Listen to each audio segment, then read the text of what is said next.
Hi everyone, my name is Ashley Smith and this is my interview for the Tulane School of Public Health and Tropical Medicine Dietetic Internship. I currently live in Covington, Louisiana. In my free time, I enjoy reading, cooking. I love food. I love trying new recipes.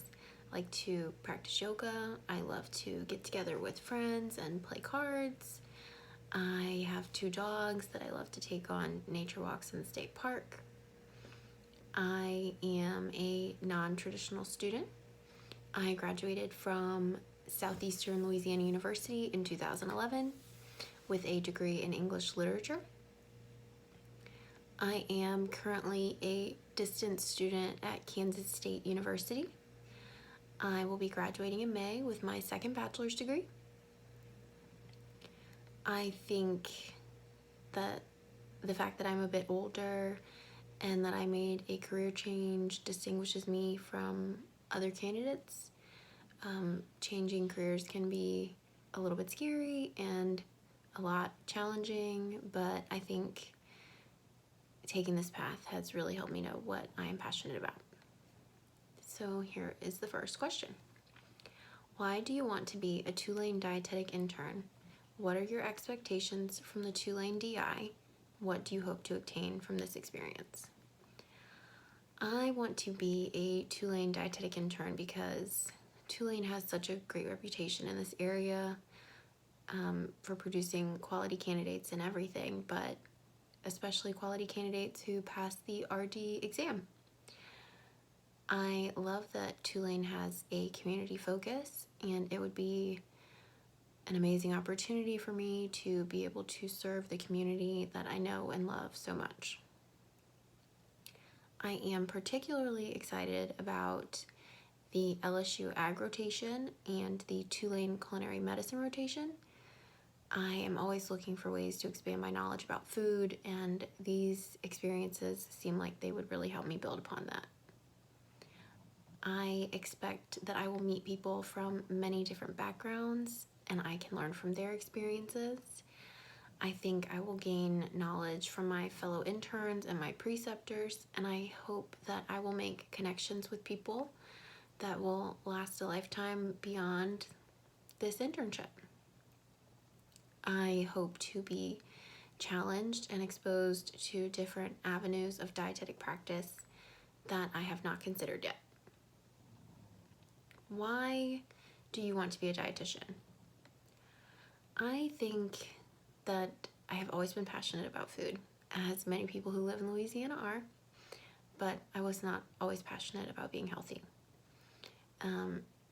It has been a journey for me to healthy living, and I want to be a dietitian because I want to help others build a healthy relationship with food.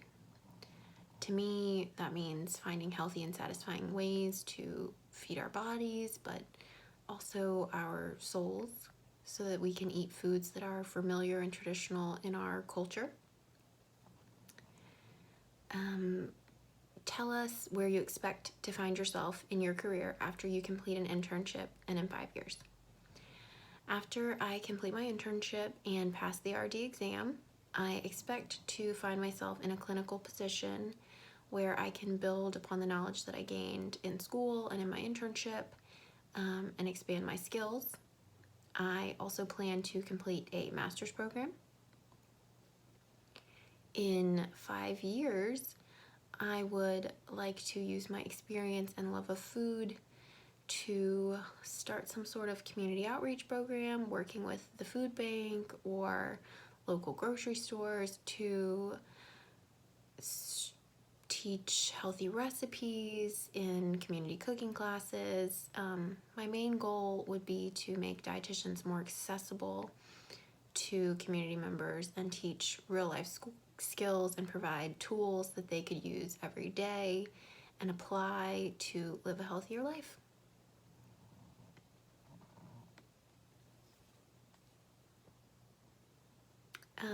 Third question. Have you ever felt uncomfortable in a work situation, and what would you do if you felt uncomfortable during an internship rotation?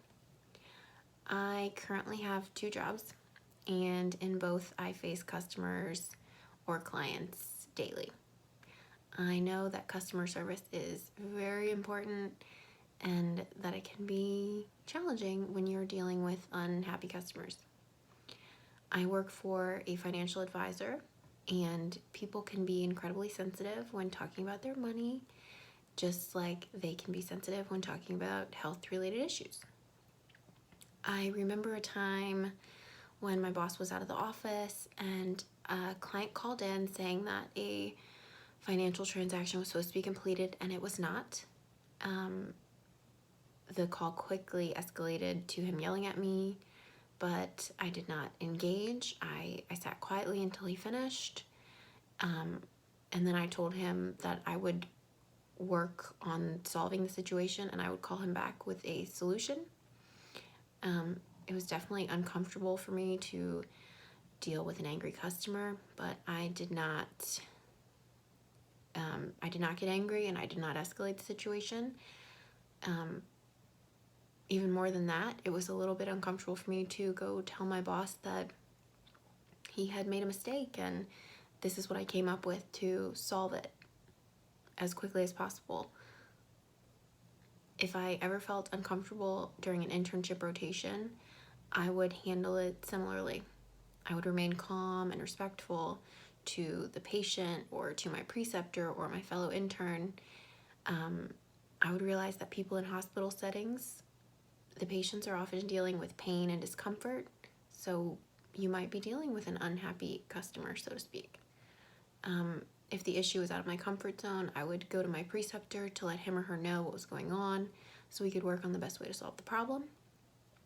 If I had an issue with a fellow intern or my preceptor, I think I would just do my best to communicate with them respectfully to solve the issue.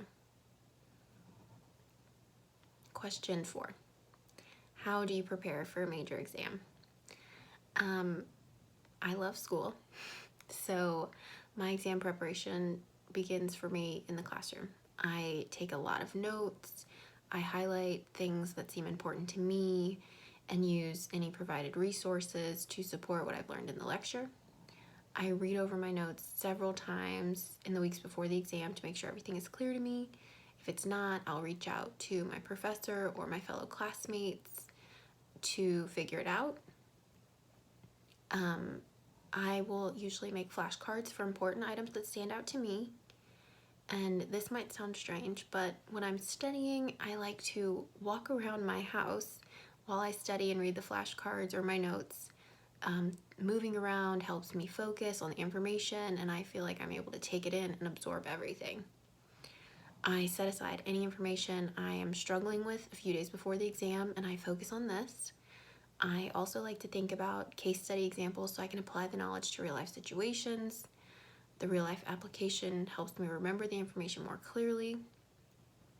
I limit the stress about the exam by preparing in advance. The night before, I make sure I get a good night's rest. The morning of, I will read over the things that I was struggling with just to make sure it's fresh in my mind and I remain calm because I know I prepared to the best of my ability. Question 5.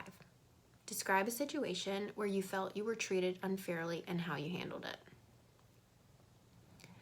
I worked in a hospital for a semester to gain experience in hospital food service.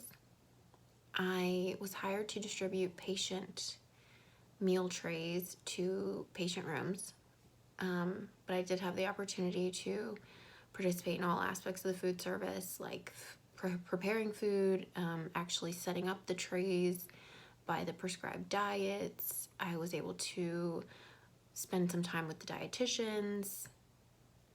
When I was training to learn how to distribute the trays, they paired me with a woman who had been working there for years. On my first day, she left me alone a lot to figure it out, or gave me some of her work and would disappear and I couldn't find her when I had a question. I felt like I wasn't really learning anything, and it was kind of scary because I was in a hospital setting where accuracy is important. it was important for me to give the right tray to the right person because the diets were all different. At the end of my second shift, I expressed to her that I felt like I could learn a lot from her, and I wanted to make sure I was doing the task correctly. The next day, we spent time going over things, and she was more willing to work with me and introduced me to nursing staff on the floor and other people who could be a resource for me.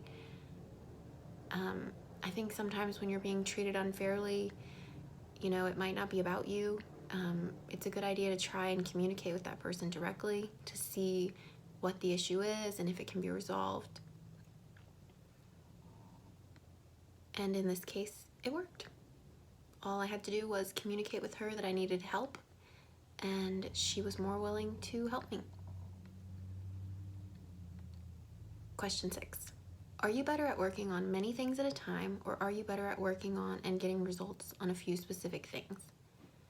In general, I think I'm better on working at many things at a time.